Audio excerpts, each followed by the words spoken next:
Assalamualaikum warahmatullahi wabarakatuh. Alhamdulillahirrabbilalamin. Puji syukur senantiasa kita panjatkan kehadirat Allah. Salawat dan salam kita sampaikan kepada junjungan kita Nabi besar Muhammad sallallahu alaihi wasallam. Pemirsa Aynews TV di mana saja Anda berada, alhamdulillah pada hari ini Allah ringankan hati kita. Allah berikan kesehatan kepada kita sehingga kita bisa bertemu dalam acara yang insya Allah akan memberikan manfaat yang sangat luar biasa kepada kita semua. Acara Kiswah Kajian Islam Ahlus Sunnah wal Jamaah. Nah, bersama dengan narasumber kita, guru kita Kiai Haji Misbah. Ya, saya ingin menyapa beliau terlebih dahulu. Assalamualaikum Kiai. Assalamualaikum warahmatullahi wabarakatuh. Gimana Kiai? Sehat-sehat selalu? Sehat, alhamdulillah Mas Agus. Nah, Kiai dan pemirsa sekalian, hari ini kita akan mengangkat tema kita adalah fadilah bersyukur serta kaitan bersyukur dengan kemudahan rezeki. Nah, biasanya kalau terkait dengan rezeki ini kita semangat. Kiai, ini saya ingin mengawali sedikit. Ada sebuah fenomena, ya.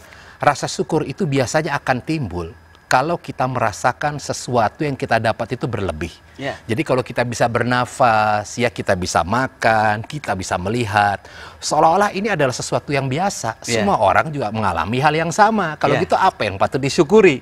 Nah, tetapi ketika misalkan dapat bonus, ya, ya kan? Nah itu lantas, oh alhamdulillah. Tapi alhamdulillah ini itu rasanya kurang greget dan keluar ketika tidak ada sesuatu yang menyebabkan kita itu menjadi terkesima dengan apa yang didapatkan. Nah, ini yang perlu kita dudukkan kembali, Kiai. Kira-kira apa sih sebenarnya arti syukur dan makna syukur serta nanti implementasinya dalam kehidupan kita dan sikap kita sebagai muslim. Silakan Kiai. Ya, hari ini kita ambil dari kitab apa ini, Kiai? Alhamdulillah Mas Agus, jadi kita tradisikan pengajian kita itu berangkat dari kitab. Kitab yang kita baca adalah kitab-kitab yang sudah menjadi rujukan di pondok-pondok pesantren, ya. Kitabnya namanya Kitab Nasoihul Ibad. Dan Kitab Nasoihul Ibad ini salah satu kitab yang disusun oleh ulama besar dari Indonesia. Masya Allah. Ya, ini Kiai Nawawi Al-Bantani, karena dari Banten. Dari Banten. Nah, di dalam kitab ini menjelaskan berkaitan dengan nasihat, ada Qur'annya, ada hadisnya, ada kisah-kisah orang-orang soleh. Mas Agus, berbicara syukur, ya. Iya, Kiai. Jadi, kalau kita berbicara nikmat Allah, betapa banyak nikmat Allah itu. Karena itu wajib kita bersyukur. Allah Subhanahu wa taala menyampaikan di dalam Al-Qur'an, a'udzubillahi minasyaitonirrajim. Wa in ta'uddu ni'matallahi la tuhsuha. Wa in ta'uddu, apabila kamu menghitung nikmat Allah, la tuhsuha, kamu nggak bakalan mampu menghitung nikmat Allah. Mengapa kita tidak bisa menghitung nikmat Allah? Karena ternyata kalau kita telusuri an-nikmatul wahidah, nikmat yang kelihatan satu, misalnya minum, kita ucapkan alhamdulillah. Setelah makan, kita ucapkan alhamdulillah. Seakan-akan mensyukuri satu nikmat. An-nikmatul wahidah, katanya ulama, an-nikmatul wahidah, nikmat yang satu, la naqdiru, kita tidak akan mampu menghitungnya ala hasriha. Karena apa? Ternyata kalau kita telusuri lita'alluqiha bi ghairiha, karena nikmat yang satu itu masih berhubungan dengan puluhan, dengan ratusan, dengan ribuan, bahkan dengan jutaan nikmat yang lain. Insyaallah. Misalnya tadi saya ceritakan nikmat minum, alhamdulillah, seakan-akan satu. Padahal kalau kita telusuri mengapa bisa nikmat minum, karena tangannya bisa ditekuk.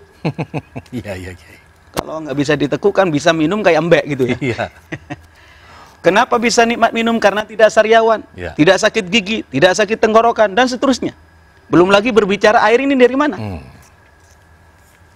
Kalau sudah masuk ke dalam perut kita, kemudian dibagi, siapa yang membagi? Bukan kita. Allah Subhanahu wa ta'ala. Karena itu, Anda bisa bayangkan makanan, minuman yang masuk ke dalam perut kita, kemudian dibagi, ada yang menjadi darah, ada yang menjadi tulang, ada yang menjadi daging, ada yang menjadi rambut, dan seterusnya. Maka saudara-saudara sekalian, benar katanya Allah, wa in ta'uddu ni'matallahi la tuhsuha. Kalau kamu menghitung nikmat Allah, kamu nggak bakalan mampu menghitung nikmat Allah. Karena itu mari kita bersama untuk membiasakan diri bersyukur kepada Allah. Dan Rasulullah SAW mengingatkan kepada kita, kalau Anda ingin bersyukur, Rasulullah mengajarkan, unzur ila man huwa dunaka. Bandingkan dengan orang yang lebih melarat. Bandingkan dengan orang yang lebih sengsara. Fi amri dunyaka, dalam urusan dunia. Kemarin itu Mas Agus ada orang keserempet kontainer. Ya. Setelah itu nyungsep ke got. Tapi nggak apa-apa, orangnya selamat. Pulang ke rumah, motornya sudah ringsek, orangnya sudah bau got. Sampai ke rumah, ditanya sama istrinya, kenapa Mas? Alhamdulillah Ma, alhamdulillah kenapa? Masih untung. Untung kenapa? Untung nggak mati. Itu apa artinya? Ternyata orang ini masih membandingkan dengan orang yang lebih sengsara. Iya. Tanpa sadar orang ini setelah mengamalkan apa yang diajarkan oleh Gusti Kanjeng Nabi Muhammad SAW. Kalau urusan dunia, bandingkan dengan yang lebih. Ke bawah. Itu Mas Agus. Terus bagaimana kita mensyukuri nikmat Allah? Ada syukur itu yang kita katakan asyukru bil lisan. Syukur dengan lisan. Kita ucapkan alhamdulillah, alhamdulillah, alhamdulillah. Mas Agus jangan kaget ya. Kalimat itu ternyata mempengaruhi kepada jiwa. Misalnya begini. Mas Agus biasa ngomong alhamdulillah, alhamdulillah, alhamdulillah, alhamdulillah. Insya Allah hidupnya makmur. Masya Allah. Ketemu sama orang aja, saya punya teman nih. Bagaimana Kang, keadaan Kang? Alhamdulillah. Padahal saya tahu banyak utang dia. Ketemu lagi besok, alhamdulillah. Padahal saya banyak urusan dia. Dan wajahnya pun berseri-seri ya? Bukan dibuat-buat ya? Bukan dibuat-buat. Ternyata setelah dia berulang-ulang mensyukuri nikmat Allah, berubah benar hidupnya. Lah itu Mas Agus, sehingga alhamdulillah itu penting. Asyukru bil lisan. Syukur dengan lisan. Ucapkan alhamdulillah, alhamdulillah, alhamdulillah. Walaupun itu pemberian yang dapat itu barangkali ya tidak seperti yang diharapkan. Ya. Boleh gak kayak alhamdulillah, tapi kok cuma segini sih?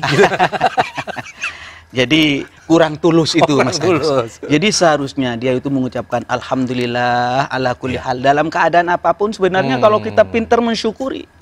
Persoalannya kadang kita ini pinternya itu mengeluh.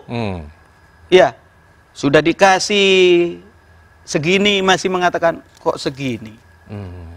Karena apa? Karena dia tidak pandai mensyukuri nikmat. Kalau kita berbicara kepingin sampai kapanpun Mas Agus, nggak ada batasnya. Wala yamla'u fahu illa turab. Jadi mulutnya itu terus menganga, tidak akan cukup, kurang terus, kecuali dia itu sudah ditutup dengan debu. Masya Allah. Wassalam. Ada yang mengatakan gini kayak ya, ya bagaimana Anda bisa mendapatkan sesuatu yang besar kalau seandainya yang kecil saja tidak bisa disyukuri? Nanti gimana Kiai? Itulah, karena itu harus mengamalkan ajaran Gusti Kanjeng Nabi. Ya. Nabi mengajarkan kepada kita, kalau Anda ingin mensyukuri, latihan dengan apa? Bandingkan dengan orang yang lebih sengsara. Insya Allah. Bandingkan dengan orang yang lebih melarat. Wah, kalau itu yang kita lakukan Mas Agus, insya Allah, kita ini akan selalu bersyukur dalam keadaan apapun. Yang nomor 2, Mas Agus, di sini dikatakan, syukur itu ada asyukru bil jinan. Syukur dengan hati. Syukur dengan hati. Yakinkan bahwasanya apa yang kita rasakan mulai ujung kepala sampai ujung kaki murni pemberian Allah. La haula wala quwata illa billah. Tidak ada daya, tidak ada kekuatan kecuali atas izin Allah. Murni pemberian Allah. Contoh yang paling sederhana Mas Agus, misalnya kita minum.